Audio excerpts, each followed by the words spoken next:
कोई नहीं ये कह सकता। कृष्णा को गालियां देता था। लो जी, अब नया चैप्टर आने लगा है।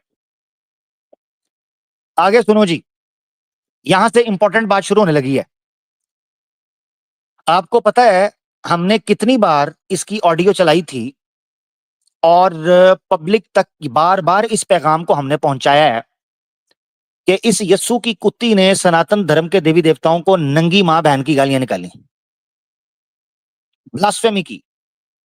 इसने कहा कृष्णा चोर था, कृष्णा बलात्कारी था, कृष्णा हरामजादा था, कृष्णा हराम का पिल्ला था, कृष्णा गंदी मां का गंदा बच्चा था, कृष्णा किसी रंडी की औलाद था।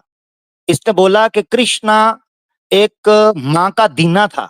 इसने बोला कि वो रंडी का भाई था। इसने बोला रंडियों की कमाई खाने वाला कृष्णा बांसुरी बजाने वाला कुतूरी मां का कुतूरा बच्चा था। इसने बोला कि कृष्णा गोपियों के साथ रंगरलियां मनाते हुए खिंजीर का तुखम बनता जा रहा था। इसने बोला कि जो कृष्णा है वो कुब्जा को जरा झुक जा बोलने के बाद उसके साथ डिंग डोंग करता रहा। उसने बोला कि कृष्णा जो है वो अपनी ही मामी के साथ झिंगा लाला हुर करते हुए पकड़ा गया। इसने बोला कि श्री कृष्णा रंग का काला मगर चूतड़ों का गोरा था। इसने बोला कि श्री कृष्णा के सिर्फ सर के बाल थे, पिछवाड़े से बिल्कुल साफ था। इसने बोला मेरी बात भाई देखिए, मैं अपनी तरफ से बात नहीं कर रहा, अपनी तरफ से मैं काम कर रहा हूँ। ना ना ना ना ना ना, ये मेरी आदत ही नहीं है, अपनी तरफ से बात करने की मेरी आदत नहीं है। अब आप सोच रहे होंगे मैं बात कहां से कर रहा हूं, मैं बात कर रहा हूं फ्रीडम ऑफ स्पीच से।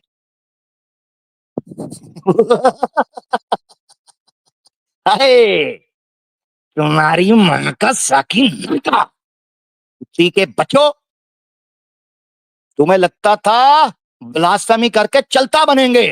तुम्हें बोला था नवाब साहब का टाइम खत्म हो चुका है, कल युग का आरंभ हुआ चाहता है। तुम्हारी माओ को चौक के अंदर नंगा करेंगे, तुम्हारी सीता मां को, सीता राधा को, सबको। मैं बोला था, तुमने आमिर हक को हल्के में लिया। मैंने तुम्हें आज पहले पोस्ट लगाकर ट्विटर के ऊपर, इंस्टाग्राम के ऊपर, यूट्यूब के ऊपर बताया था आज की रात केवल तांडव की रात है। तांडव। तुम्हारी मां को निचोड़ के उसका दूध बेचूं मार्केट के अंदर। तुम लोग ये समझते थे कि ब्लास्फेमी करके चलते बनोगे और उसका हिसाब नहीं देना पड़ेगा। मैंने कल तुम लोगों को बोला था कि जो कुछ कर रहे हो ना उसका हिसाब कल होगा, बोला था हमने। तुम्हें इज्जत रास नहीं गई, अब भुगतो, भुगतो। अब उस फल का मजा लो जिसका बीज बोया था, उस फल का मजा लो जिस फसल को तुमने बोया था। 3 साल से अक्खा पब्लिक को मैं बताता रहा हमें कोई जरूरत नहीं है, हम सुकून से बात करना चाहते हैं। तुम्हें यह लगता है कि शायद मुसलमान तुमसे डरता है, तुम्हें लगता था ये कि शायद मुसलमान खामोश इसलिए है कि उसको कोई खौफ है। रब्बे काबा की कसम, सवाए एक परवरदिगार के किसी एक का खौफ नहीं है, सिर्फ उसके अलावा किसी का खौफ नहीं। जान उसी की है, एक एक सांस उसकी है, खून का एक एक कतरा उसकी अमानत है। हम तुम्हारे देवी देवताओं को बूट की नोक पर रखते हैं। हम अगर इज्जत करते थे, खामोश थे, एहतराम से बात करते थे, इल्म की बात करते थे, दलील पे जवाब देते थे, उसका कारण सिर्फ एक था, हम चाहते थे कि तुम्हारे इस गंदे एजेंडे की वजह से मुसलमानों और हिंदुओं के अंदर नफरत पैदा ना हो। मगर जब हमने देखा कि तुम्हारे ग्रुपों के अंदर तुम्हारा इन्वेस्टर, तुम्हारा डोनर, तुम्हारा सपोर्टर, तुम्हारा स्पॉन्सर, तुम्हारा सपोर्टर, तुम्हारा फैन, तुम्हारा फॉलोअर, तुम्हारा सब्सक्राइबर, तुम्हारा प्रमोटर, तुम्हारा प्रोड्यूसर, तुम्हारा डायरेक्टर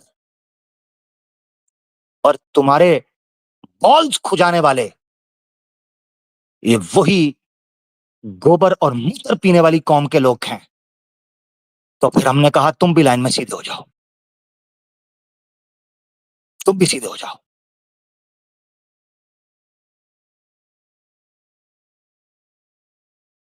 फर्क सिर्फ ये है।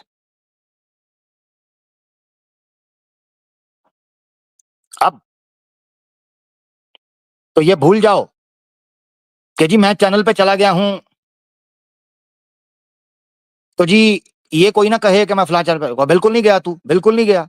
हम बैठे हैं मार्केट में, हम बैठे हुए हैं ऑनलाइन, हमें तो तू कभी नजर नहीं आया।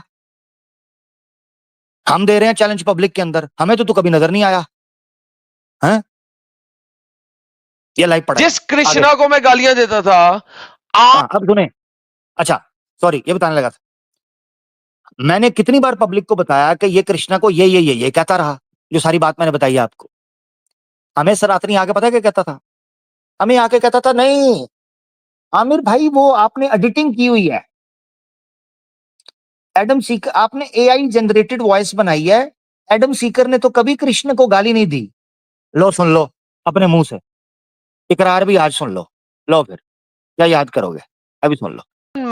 देखे अब कोई ये नहीं कह सकता कि मैं इनके चैनल पे नहीं जाता। साहिल साहब कोई नहीं ये कह सकता। कृष्णा को गालियां देता था, जिस कृष्णा को मैं गालियां देता था आज मैं बोलता हूं कि Krishna is the biggest philosopher in the history, one of the biggest philosopher. मैंने अपने लो जी, लो जी, हिंदुओं के उठाने में इसकी पीएचडी मुकम्मल हो गई कल जी। कहता है जी जिस कृष्णा को मैं गाली देता था आज मैं कहता हूं कि वो कृष्णा बिगेस्ट फिलोसोफर था, वो फिलॉसफी का मास्टर था। पता है किसमें फिलॉसफी की थी उसने? फुकाई के अंदर 21 प्रकार की तो चुमियों की फिलोसफिकल डिबेट थी उसकी। फिर बूबीज एंटिटीज के ऊपर उंगली किस प्रकार से फेरी जाए तो फिलोसॉफिकल इंपैक्ट पड़ता है बॉडी के ऊपर, ये उसका एक पूरा सब्जेक्ट मौजूद है। कृष्णा की एक पुस्तक है कुत्ती छिका के 501 तरीके philosophical and logical, Oxford university से वो पब्लिश हुई है, हैं यसु की कुत्ती। हम्म कृष्णा की एक और 2 वॉल्यूम्स के अंदर किताब मौजूद है, टांग उठाने के 505 फिलोसफिकल तरीके, लॉजिकल तरीके लड़की पटाने के सिर्फ 30 दिन के अंदर सीखिए, आ फिलोसफिकल पुस्तक बाय श्री कृष्णा ठरकुल्ला जी। ये किताब भी पब्लिक के अंदर मौजूद है, बिगेस्ट फिलोसफर की है यसु की कुत्ती। 8 साल की लड़की की चीखें निकालने के और उन चीखों को कमरे से बाहर न जाने देने के 103 तरीके, आ फिलोसफिकल पुस्तक publish by Oxford University by Shri Krishna मां का दीना जी। ये पुस्तक भी है उसकी। एक और पुस्तक है जिसका मतलब यह है कि ठंड में नहाती हुई गोपियों के कपड़े उठाकर अगर 5 फुट की टहनी के ऊपर बैठा जाए तो फिलोसॉफिकली वर्तमान के अंदर क्या प्रभाव पड़ता है, जिससे आत्माओं के शरीर ठंडे और आत्माएं जो हैं वो खुद गर्म और नरम होना शुरू हो जाती हैं। ये जी पुस्तक है उस बिगेस्ट फिलोसफर की। 16,108 के साथ अलग अलग बिस्तर पर किस प्रकार ची चा चू चा पू पा किया जा सकता है बत्तियां बुझा के, 16,108 में से एक को भी ये पता ना चले कि ये श्री कृष्ण कहीं और तो नहीं गया था। इसका फिलोसफिकल जनाब थीसिस, ये है बिगेस्ट फिलोसफर। मैंने सनातनियों आप लोगों को बोला है इनको कहा करो अपने काम से काम रखें। एक कुत्तों को भौंकने के पैसे दिए जाते हैं, ये काटना शुरू कर देते हैं। जब इनको काटने के पैसे दिए जाते हैं ये भौंकना शुरू कर देते हैं। सनातन धर्म की इतनी चड्डी खुद सनातन धर्म के लोगों ने नहीं उतारी जितना, या मुगलों ने नहीं उतारी जितना इन एच मुस्लिमों ने आकर उतरवा दी है। इसको क्या जरूरत पड़ी थी कि ये श्री कृष्ण को बिगेस्ट फिलोसफर कहता और उसकी पोल पट्टी आज खुल जाती? इसका मतलब है ये सनातनियों को चौंक के अंदर लाकर मरवाते हैं। ये सनातन को मानता है। पहले ही उसको जाहिल खिंजीर को मैंने कहा था तू भगवत गीता को मानता है? नहीं जी मैं नहीं मानता। तो फिर मैंगो लेने के लिए पेश कर रहा है क्योंकि गीता को तो उधेड़ के हमने 7 एपिसोड के अंदर रख दिया। आया डिफेंड करने के लिए, क्यों गीता की मां बहन करवाई हमसे? हैं? अब ये कृष्णा को मेरे सामने पेलने के लिए ले आया। अब जिसने केजीएफ 1 और केजीएफ 2 देखी है, बताओ उसके हाथ में इसने टॉपिक नहीं दे दिया श्री कृष्ण को नंगा करने का। श्री कृष्ण की फिलॉसफी में बात करता है, वो तो जब छोटा बच्चा था, उसने जनाब वो जो पुटना थी, उस पुटना को कहा पुटाना जरा चुसाना, और उसके निप्पल को दांतों से यूं पकड़ा के प्राण ही निकाल लिए। ये थी उसकी फिलॉसफी कि बूबीज पकड़कर निप्पल के अंदर से प्राण कैसे निकाले जाते हैं। ये है उसकी फिलॉसफी। बताओ ना भाई, और कौन सी फिलॉसफी है? तो ये साले जितने एच मुस्लिम हैं, ये सनातन धर्म को मंदिर का घंटा बजाकर हमारे हाथ से बजवाना चाहते हैं। जो उठता है, कभी इसने माना है, खुद अपने मुंह से श्री कृष्ण को गालियां निकालता रहा, कितनी बार हमने सुना है, ठीक है, कितनी बार। Krishna, who was a thief and used to makhan chor, and all those gods or avatars or whatever, so who has given the sati to the female when the husband dies. ठीक है, ये सारी बात इसकी मौजूद है कि कृष्णा कैसे लड़कियों को मोलेस्ट किया करता था, क्या कुछ किया करता था। आज ही आके हमें कह रहा है कृष्णा सबसे बड़ा फिलोसफर था। अब आगे चलो, आगे सुन लो। इसका मतलब है ये खुद मान गया कि ये गालियां दिया करता था, है? सुनो आगे। इग्नोरेंस में कृष्णा को गालियां दी थी। चलो, कहता है इग्नोरेंस में मैंने गालियां दी थी। ये तो तू अब मैदान में आएगा तो मैं तेरी इग्नोरेंस का पैमाना चेक करूंगा ना। हाथ लगा लगा के मैं चेक करूंगा कि तेरी इग्नोरेंस कहां कहां से फूली हुई है, और तेरा नॉलेज किस किस सुराख के अंदर उंडेला है सनातनियों ने, वो तो मैं पूछूंगा। तू तो वो शख्स था, तू कहता है बड़े बड़े ब्राह्मण और पंडित जो है मैंने क्रिश्चियन कर लिए हैं। अब तुझे याद आ रहा है कि सनातन धर्म के बारे में जो है इग्नोरेंस थी, है? बिल्कुल दी थी, कई दफा बोला ये बात। हाँ, कहता बिल्कुल दी थी मैंने गालियां, मान गया। सुन लो सनातनियों, कल को हमें ना कहना कि हमने एडिट की थी। लेकिन जब आप कृष्णा की बातें सुनते हैं, he is one of the biggest philosopher. हाँ, मैंने सुनी है कृष्णा की बातें। जब वो कुब्जा को रात को उठाता है, सारी गोपियां सो रही होती हैं, दबे पांव चप्पल उतार के कृष्ण कुब्जा के कमरे में आता है और कुब्जा को आके कहता है उठो जरा जल्दी जल्दी जल्दी जल्दी जल्दी। वो आगे से कहती है सैया जी छोड़ दे भैया जी। उसने कहा उधर चल भैया की बच्ची, इधर तेरी मैं थैया थैया करता हूँ। मैंने कहा क्या कहते हैं महाराज? उसने कहा कुब्जा, क्या तुझे पता है, जरा झुक जा। उसने कहा झुकने से पहले कुब्जा को थोड़ा सा रुक जा तो कीजिए।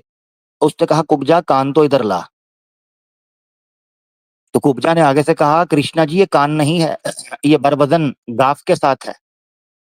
श्री कृष्णा रुक गए। उन्होंने कहा अच्छा बात तो सुन, हाथ हल्का रखेंगे, काहे तिलमिला रही है, हाथ हल्का रखेंगे, वहां बताइए।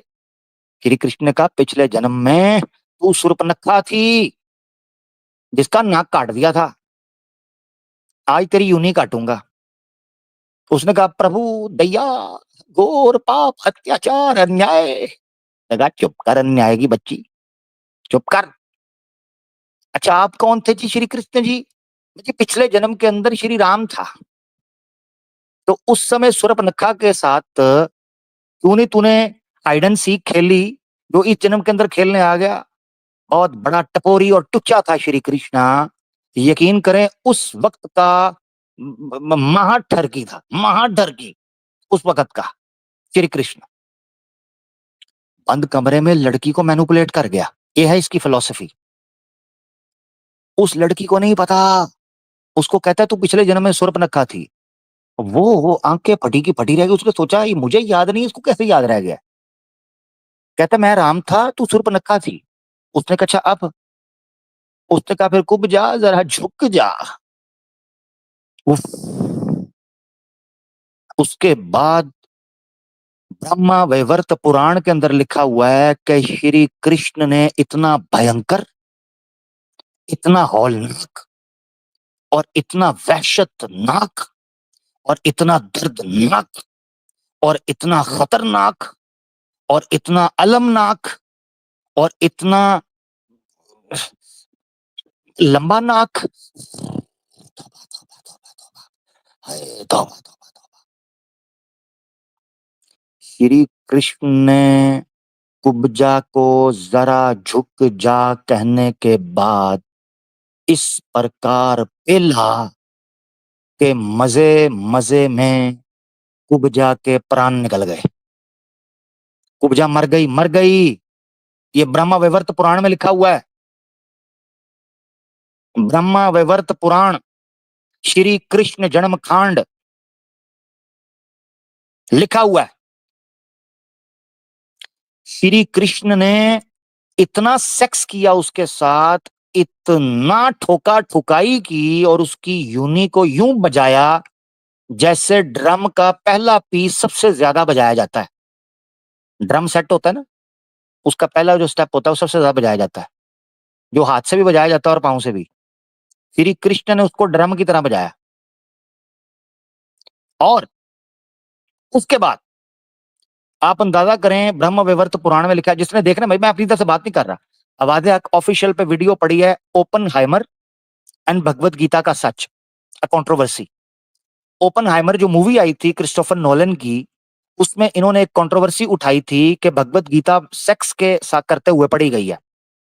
भगवत गीता का एक श्लोक जो है वो ओपनहाइमर की बायोग्राफी के अंदर सेक्स करते हुए पढ़ा गया है।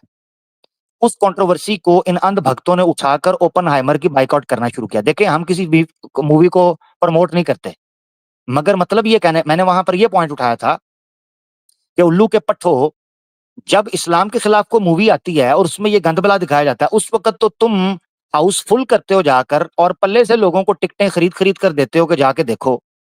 हम्म अगर मूवियों का बाइकआउट करना है जिससे कंट्रोवर्सी या हेट स्पीच फैलती हो, वो तो चाहे मसीहियों के खिलाफ हो, चाहे सिखों के खिलाफ हो, चाहे हिंदुओं के खिलाफ हो, चाहे मुसलमानों के, पारसियों के, बौद्धों के या किसी भी धर्म के खिलाफ हो, उस मूवी का तो बाइकआउट होना चाहिए, खिलाफ नहीं बननी चाहिए। मगर ये दोगलापंथी है। उस वीडियो में मैंने एक रेफरेंस दिया है संस्कृत,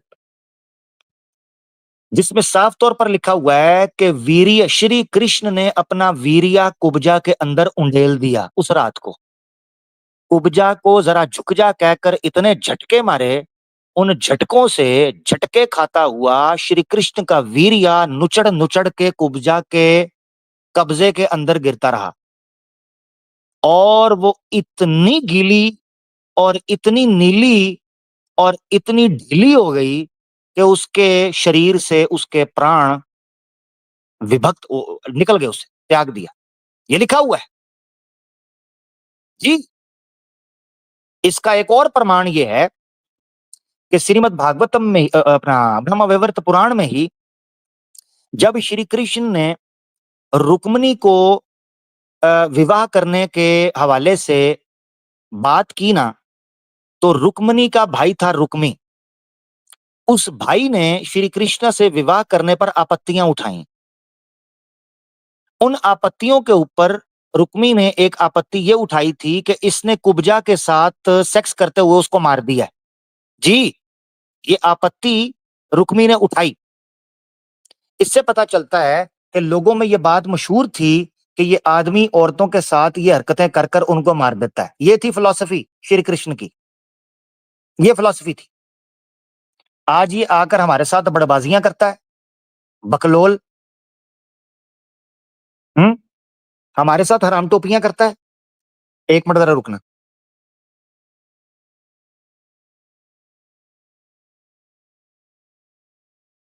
अच्छा, हमारे साथ आकर ये शियारियां करता है, ठीक है। ये थी श्री कृष्ण की फिलॉसफी। इसी तरीके से श्री कृष्ण वो शख्स था जिसने दहेज की रस्म जो है ना उसको इजाद किया। पहले भी दहेज लिया जाता था श्री राम के टाइम पर भी, मगर और भी कई ऋषियों ने भी लिया, मगर श्री कृष्ण की फिलॉसफी ये है कि 8 साल की बच्ची से जहेज लिया। रुक्मिणी 8 साल की वो बच्ची थी जो अपने बाप की गोदी में बैठी हुई थी जिस टाइम पर उसकी शादी की बातें शुरू हो गई थी। 8 साल की बच्ची।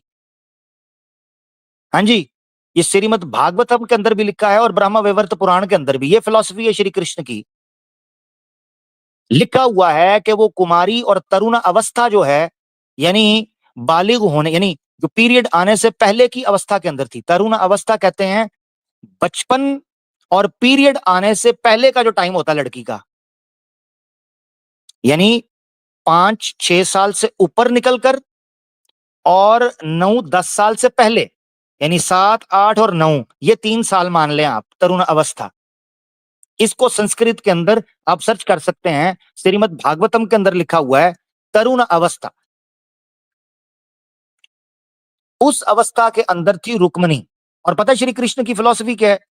श्री कृष्ण ने एक बेड मंगवाया, जिस बेड के अंदर जनाब बड़े बेहतरीन स्प्रिंग लगे हुए, और उसके अंदर जनाब बेहतरीन किस्म की तकिए शकिए लगे हुए, और बड़ा बेहतरीन किस्म के ब्लैंकेट और बेडशीट्स थी, जिसमें उसने 8 साल की इस बच्ची का रेप किया था। बलात्कारी श्री कृष्ण हरामजादा। ये वो श्री कृष्ण हरामजादा है, खिंजीर श्री कृष्ण, जिसने 8 साल की बच्ची का बलात्कार किया। इस श्री कृष्णा कुत्ते के पिल्ले ने 8 साल की बच्ची का बलात्कार किया। हाँ, अब उन इस्लामोफोब्स को ये हमारी बात पहुंच जानी चाहिए कि इसका क्रेडिट किसको जाता है। जब हम सुनते हैं फिर हम सुनाते भी हैं, याद रखना। ये तुम्हारा रंडीबाज और बच्चीबाज श्री कृष्ण था। ये था श्री कृष्ण। लड़की ठोक लड़की मार श्री कृष्ण, जिसको आज तुम हमारे सामने पेश करते हो, इसकी फिलॉसफी। श्री कृष्णा की पोल पट्टी नहीं खुलनी थी, इसका क्रेडिट यस्सु की कुत्ती को जाता है। अब सुन लिया? और करो सपोर्ट तुम्हारी मां का साकीना का, और करो सपोर्ट, बैन करो बैन, तुम्हारे पास में ये है। मैं फिर से तुम्हें नजर आऊंगा, तुम मुझे बैन करोगे मैं फिर नजर आऊंगा, मैं फिर नजर आऊंगा। हमने सुना है उसे, यहां जिसने नहीं सुना उसको नहीं पता, हमने अपने कानों से सुना है। तो श्री कृष्णा किसी खंजीर का तुखम था, तुम्हारा राम किसी कुत्ती का बच्चा था, किसी घोड़े की सट था तुम्हारा राम। मैंने बोला था आज तांडव की रात है, तुम्हें कहा था तुम दलील से बात करोगे, हम दलील से बात करेंगे। तुम जिस जुबान से बात करोगे हम उस जुबान में बात करेंगे। तुम्हें आदत पड़ गई थी इस्लाम के खिलाफ गालियां सुनने की ना, अब जरा जिगड़ा बड़ा करो। जब तुम्हारे राम के चूतड़ में चौक के अंदर नंगे करूंगा ना, इन बलात्कारियों के, इन आतंकियों के, तो फिर उस वक्त भी सुनना। हम्म तो तुम्हारे राम की मां पर एक घोड़ा चढ़ा था, इसको जितना जल्दी मान लोगे उतना अच्छा है, वरना हम दोबारा चढ़ाएंगे। इसको जल्दी मान लो, ठीक है?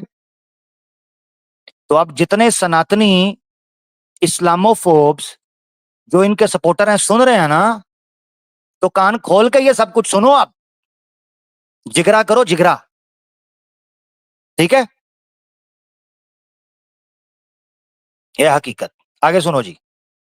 फिलॉसफी के अंदर कर लो जो पुटने जो पुट लो, उसके फलसफे के ऊपर सीता के बूबीज पुटता हूं मैं, और राधा के चूतड़ भी मैं पुटूंगा, तेल लगा के ऐसे हल्के हल्के पटक पटक, जैसे जैली नहीं होती, ऐसे सीता के चूतड़ थे। वाल्मीकि रामायण में लिखा हुआ है, उसके चूतड़ में पुटता हूं तेल लगा के। से जब बात करनी कर लो, मैं I am ready to have a talk. भाई मैं अपनी बातों से नहीं मुकरता, मैं कभी अपनी बातों से नहीं मुकरा।